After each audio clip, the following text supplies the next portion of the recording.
Hey everyone, GM Admiral here with another episode of TTRPG Quick Look. And this week, I'm happy to share with you something I've been excited about for a really long time. And something that is related to probably one of the most underrated things to happen to pop culture in the last, I don't know, 5 years or so. And that is the Transformers role playing game, Transformers 1 Sourcebook. The movie was absolutely spectacular. I went and saw it in the theater, brought my twin boys with me. They loved it too. Unfortunately, I guess a lot of people didn't go to the movies to see it, and it kind of flopped, so to speak. Although every Transformers fan that I know loved it. I'm going to be controversial here for a minute. I actually think it's better than the 80s Transformers movie. The storytelling was spectacular. The action was amazing.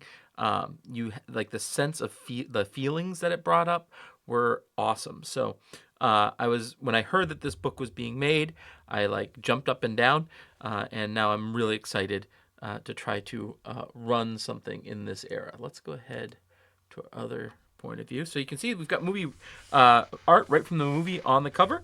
The Transformers 1 source book. Again, you need a core rule book to play this, but it is essentially everything that you need to role play on Cybertron. So I haven't opened this up yet. This is my first time looking through it.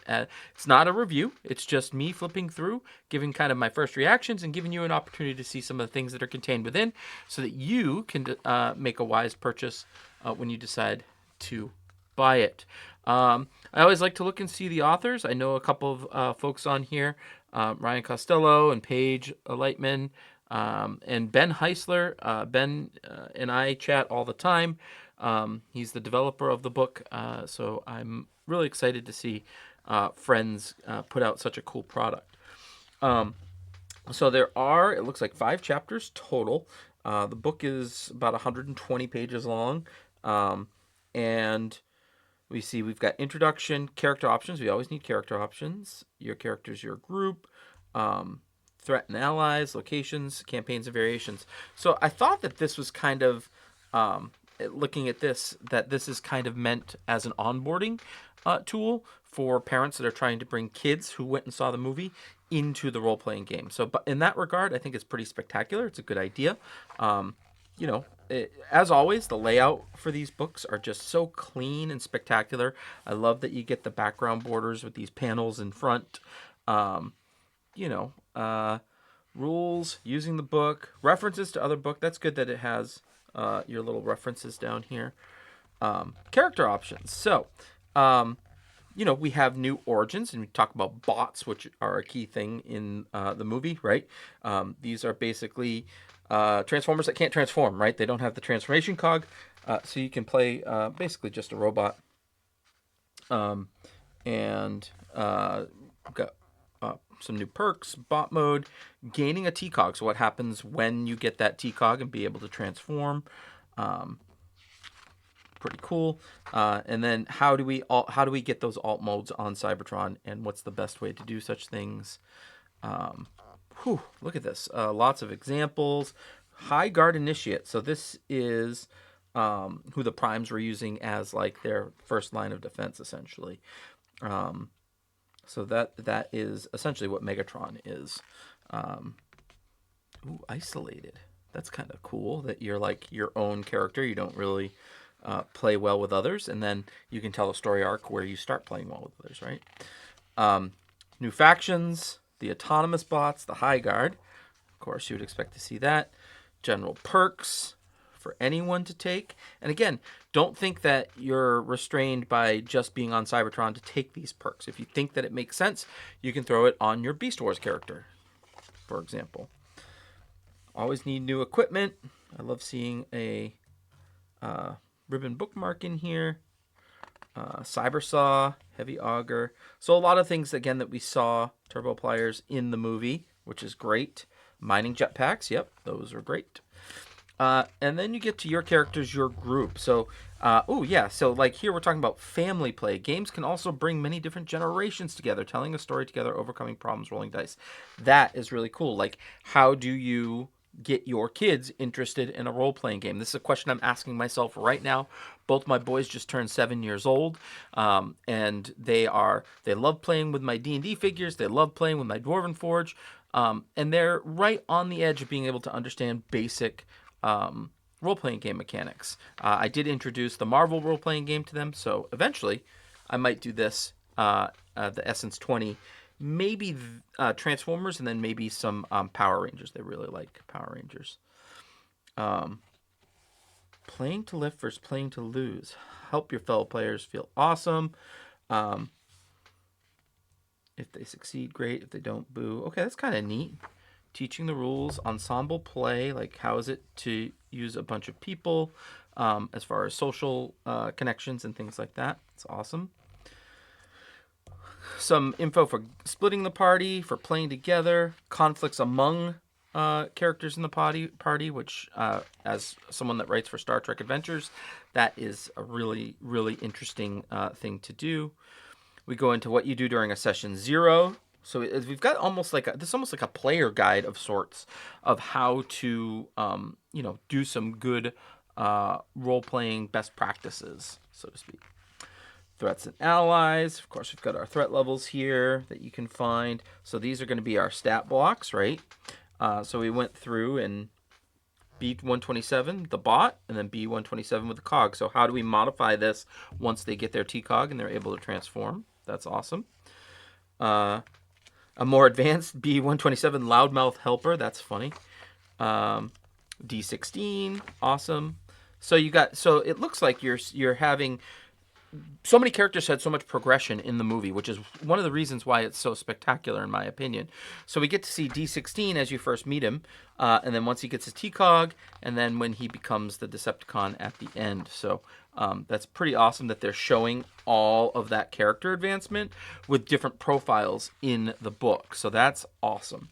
Orion Pax with a T-cog, Optimus Prime, all in here. Sentinel Prime, Darkwing, Arachnid, yes. Quintessence Scout Ship, that's funny. Which also, by the way, very cool twist in the movie. But this isn't about the movie, this is about the game. Soldiers, Trackers, a Tracker Elite. Then we get our High Guard characters. Skywarp, Shockwave, look at this. All the original who become Decepticons. Alpha Trion. Oh, that's cool. So, notable Cybertronians. This is going to be, threat level 8. I was going to say they're going to be some very leveled up characters, I bet. RC, Brawn, Firestar, Chroma, Jazz, and Ironhide. Yeah, man, you could just tell like all the origin stories for these characters. I personally don't love playing as named characters. I like making my own and working their way into the mythos. But there are some people, and especially like if you're playing with kids that know Transformers will know who Wheeljack is, right? So it's easy for them to practice role playing with that. Like my boys, when I showed them the different Spider-Man characters, they totally knew who those characters were and were able to role play them correctly, as they would normally be. Common Cybertronians, politician, miners, and again, these common ones, you can just pull these out and put them in any Transformers campaign. Doesn't have to be in the far past. Buzzbore, Robodeer, lots and lots of characters. Okay, so this is cool. This is where your locations on Cybertron. So if you're telling a story, are you underground in the Cybertronian city? Are you on the surface and trying to survive up there? So the raceway is here. I see sub-levels, train stations, all the different hangout spots, the mines, right, deep inside the planet. Evoking the Iacon 5000 Raceway. That's great. So some hints as a GM on how to lay out an Iacon Raceway story. That's fun. How to actually run the race. Yes. Again, this is for the Iacon, but if you are telling your story on Earth, you could absolutely adapt these rules to what you need to do, I assume. I love seeing story hooks, right? These are like little mini like adventure starters. Surface of Cybertron, this is where things got really, really cool, in my opinion. Seeing how things are playing out up on the surface. Oh, man. A haven for outlaws, rebels, and aliens. That's so good. Grave of the Primes. Okay, cool. That's where all the Primes are when they're dead. High Guard Hideout. Iacon Tower. So yeah, every location, like from each scene that you see in the movie, is in here. Campaign and variations. That's interesting. So this is it's the most recent telling of the origin of the Cybertronian Civil War. In this version of the story, the fallout of the events of the invasion, betrayal, Sentinel Prime led society to a breaking point. This shares some elements with, but is decidedly different from the origin of the Great War, as was set by the Transformers role-playing game core rulebook. So the core rulebook came out before Transformers 1 was even, thought about. So this is saying, how do we adapt that story, or this story, to the core rulebook? Cool. I like it. And these are all the different characters that would come into play. Some new origins. Awesome. Alternative origin stories. I like that. Side stories and unanswered questions. Squad City. Cool. So yeah, so 112 pages. So it's a relatively thin book, and I'm sure they could have put a lot more into it. But the cost of printing has gone up so much recently that I don't know if people are going to be paying $70 for rule books, especially source books. Maybe for a core rule book they might, but to try, and I know that Renegade tries to keep this down at $45. So in order to keep it at that affordable cost, you have to do a little bit thinner of a book, right? But I think just on first look, this seems like it really embraced and took everything from the movie and put it into 112 pages, which is awesome. And you can use this to supplement a story that you're telling, or to, if you want, tell a whole campaign on Ancient Cybertron, or just bring some of the aspects of it into your modern game. I also love the fact that there's kind of like the little GM section in there about like session zeros and how to prep for different types of parties at your table. All that stuff is really good information. So $45 and the supplement, for my opinion, one of the best things that Transformers has ever put out, right up there behind Beast Wars and Beast Machines. Yeah, I think it's spectacular. So I highly recommend it. I know that I don't do reviews or anything like that, but I know that I will find a lot of use out of this book, and I think you will too. That's all I got for you. If you like what you saw, go ahead and give me a thumbs up and subscribe to the channel. I'll be doing some more quick looks in the future. That's all I got for you.